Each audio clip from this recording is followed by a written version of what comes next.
Okay mga bossing, kita nyo naman, namomonitor natin yung mga sisiw natin. Mga bossing, bumisita ako dito sa 3 days old natin na sisiw. Kasi may aayusin ako. So, update na din mga bossing. Ito po yung ating 3 days old na sisiw. So far, ang ganda ng ating grow kasi 3 days old, isang piraso pa lang po yung namamatay. Medyo maganda yung supplier natin ng sisiw ngayon. Ang ganda pati ng kanilang mga dumi. Tuyo yung kanilang area. Ibig sabihin yan, nasa kondisyon sila. At talaga namang maganda yung ating pagbo-brooder. So, dito mga bossing, ay CCTV din po tayo dito sa loob.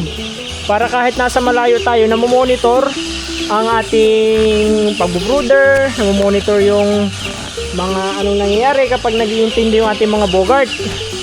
So, napansin ko, nagpupula-pula na siya. Ayan. So, hindi siya nakakonect dun sa ating wifi. So, ayusin niya natin mga bossing. Yan ang gagawin ko po ngayon. Mga bossing, may pindutan yan dito para mag-reset. So, dito, i-hold mo lang. Yan. Yan, umiikot siya ng kanya.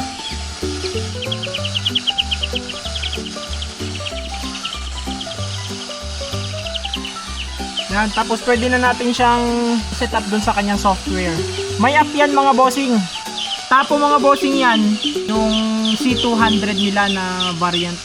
Yan mga bossing, connected na po yan. O, kulay green na. Okay na mga bossing. Papakita ko sa inyo yung view nitong sisiw natin. Hello mga bossing.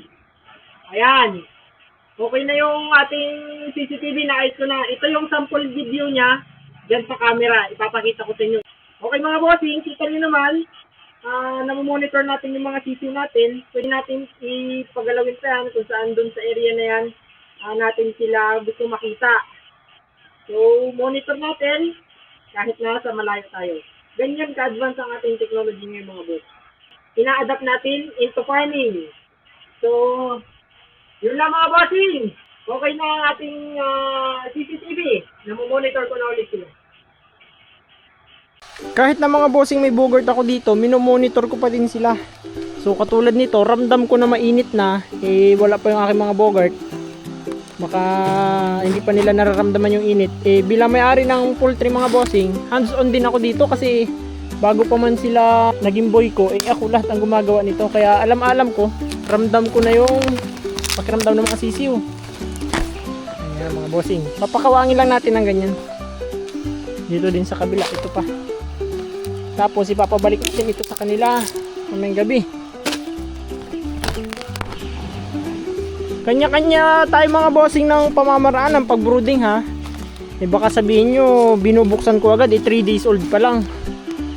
Ganito ang practice ko Sabi nga nung isa kong kuya, ang bawat farmer may kanya-kanyang estilo ng pag-aalaga sa kanilang farm. Ito, isasabit ko lang dyan para makadaan ang hangin. So, yun mga bossing, malaking bagay yan sa kanila, sa ating mga sisiw. Ayan mga bossing, nagkaroon na ng access ang hangin doon sa banda doon kasi nararamdaman ko sa sisiw, kailangan nila ng medyo bawasan yung init sa loob. Bilang farmer mga bossing, yung behavior nila ay kailangan natin pakiramdaman kung kailangan nila ba naman ang i-adjust yung temperatura sa loob ng poultry. Habang nag-aalaga naman tayo mga bossing, natututo tayo dun sa pag-aalaga ng broiler, yung behavior nila ay nakikilala natin. More learnings pa mga bossing, kaya follow na mga bossing!